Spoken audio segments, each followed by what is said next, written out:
Good morning, everyone. First of all, it's great to be here for many reasons, one of them being the sun is shining. And I always think when the sun is shining, we're all in a much better mood.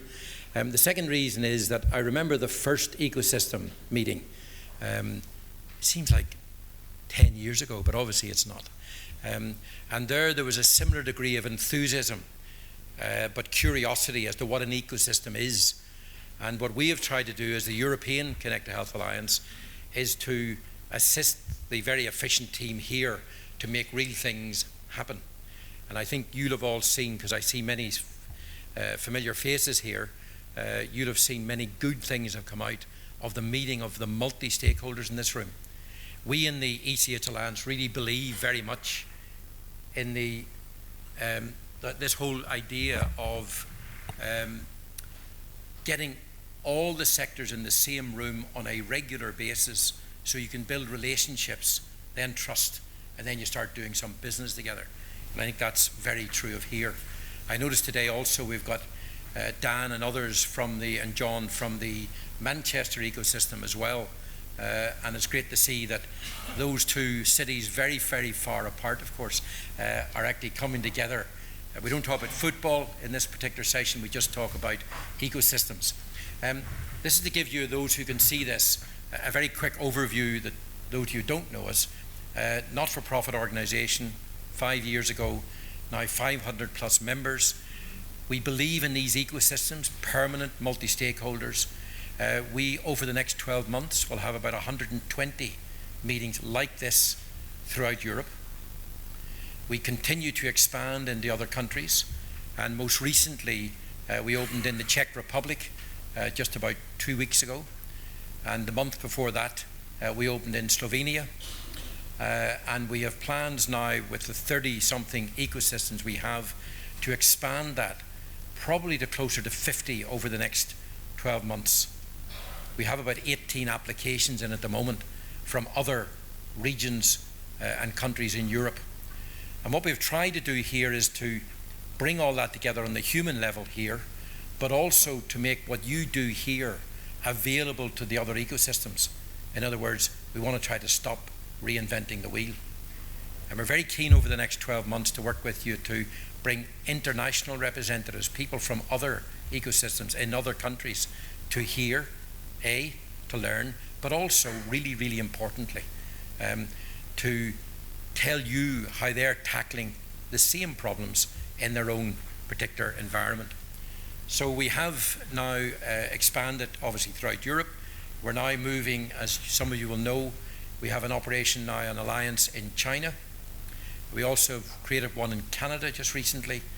In the last 2 weeks ago, we had 22 organizations in Canada join the Canadian Alliance, and we're now in the planning stages for ecosystems in Ontario, Toronto, Ontario, then in British Columbia, and in Montreal. Of course, you've got to be in Montreal as well in that country, otherwise they get terribly upset and declare independence yet again. And so we're gradually developing this network internationally. And really what we're trying to do is, you may not be able to read that, these slides I guess will be available afterwards, but we keep having to move ecosystem names of countries from one category to another as we make them real. We've found it takes maybe up to a year sometimes to get an ecosystem off the ground. You've got to form a local working group which represents academia, industry, and of course policymakers, etc. So this is a gradual process, and I guess the only other thing to say is that we've listened to our coordinators. We listened to what they see as their priorities in their region. It'll be no surprise that many of the priorities are the same. So we've created an e-health strategies group led by Estonia, the man who wrote the 10 years of e-health strategy in Estonia. He's now joined by people throughout Europe to be able to contrast and compare and to assist those regions and countries that want to implement or write sometimes and then implement an e-health strategy. Some of you will know that we have a medicines optimization group under Professor Mike Scott from Northern Ireland. I think he's been over here and he's been around our ecosystem network.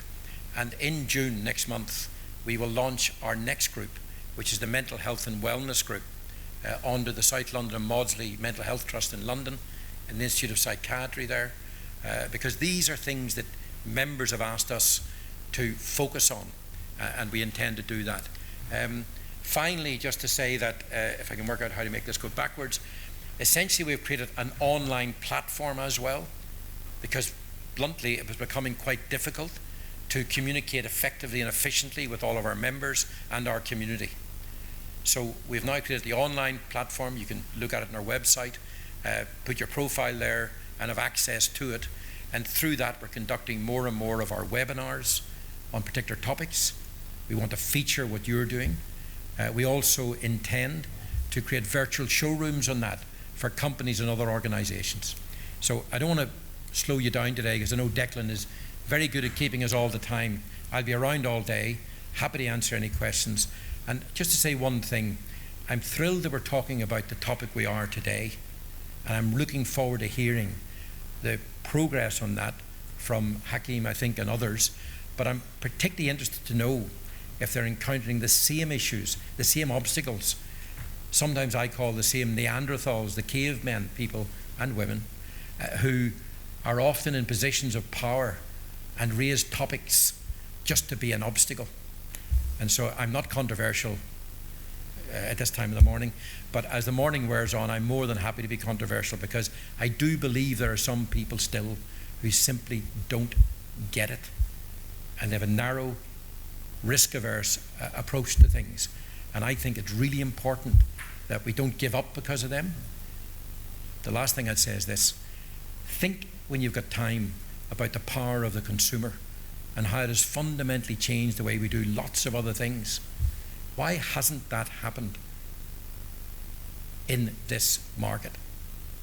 When you get Apple and Google and others entering this market in serious ways and serious investment, I can tell you now that many people in the profession and management who think they are the keepers of it will get a shock quite soon, because we, the consumers, will demand something that they think we shouldn't have unless it's all properly thought through. Thought I'd mention that just to get the thing going. Thanks very much for listening.